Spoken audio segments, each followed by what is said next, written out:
Yeah, sometimes our family are the brave taste testers, right? Wonderful. All right, so as we talked before, we're gonna go into the first part. It's titled "Why Tucson? Why Here?" So, are you originally from Tucson? My dad was stationed here at the Air Force Base.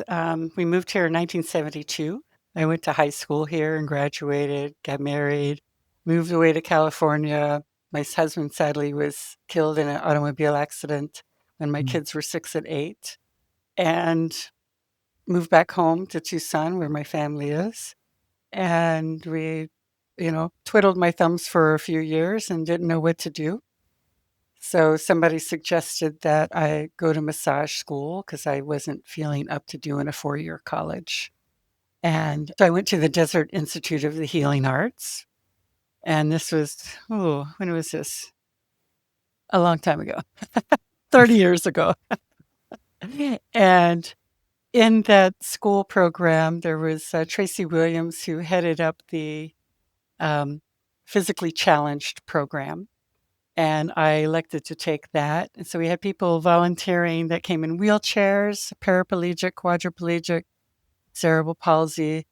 And I thought to myself, we're not learning anything about this edema that they have with their swollen feet and bellies that were very distended.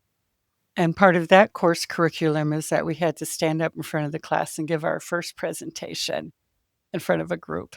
And we were all very shy as massage therapists. So, and Mhm. so it began.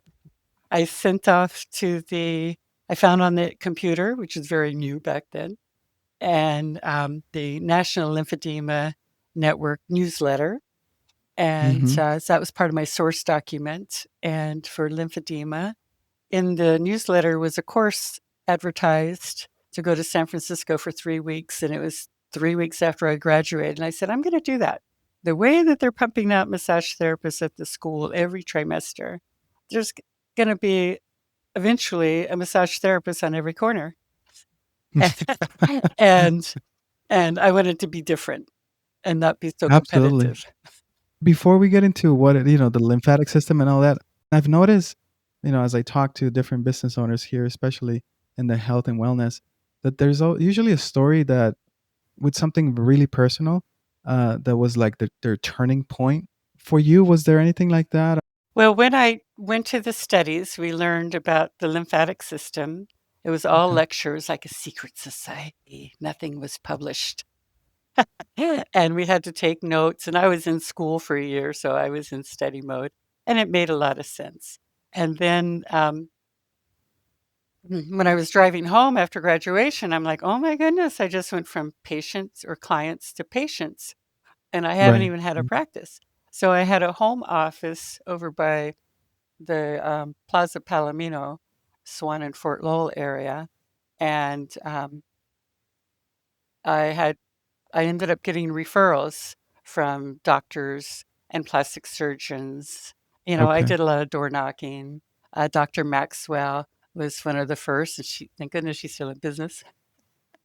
And she still refers to me. Um, I gave lectures, and then I That's even had Access Television Station. I had hosted a show called The Art of Healing, and I would interview um, different type of modalities of doctors that were naturopaths or authors writing about GMO and different people that were alternative to mainstream medicine. So, how was that experience? oh, it was great. They had a team of people. You had to take a class, and you could check out cameras. You could get a crew. I even I even asked one of my clients, who is Dr. Mr. Mars from M&M's Mars bars. I said, "Oh, we, Oh we wow. need a little bit of money." I bugged them for a donation to give to the um, TV station, but they did eventually shut it all down. And so now Oh really? podcasts are really big.